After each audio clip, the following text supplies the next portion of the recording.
বন্ধুরা, এই মুহূর্তে রয়েছি প্যারিসের পার্ক দে ফ্লোরাল।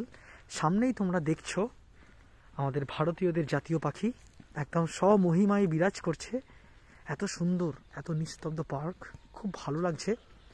আমরা হাঁটাচলা করছি, এদের ডিস্টার্ব করার মতো কেউ নেই, সুন্দর রয়েছে এরা।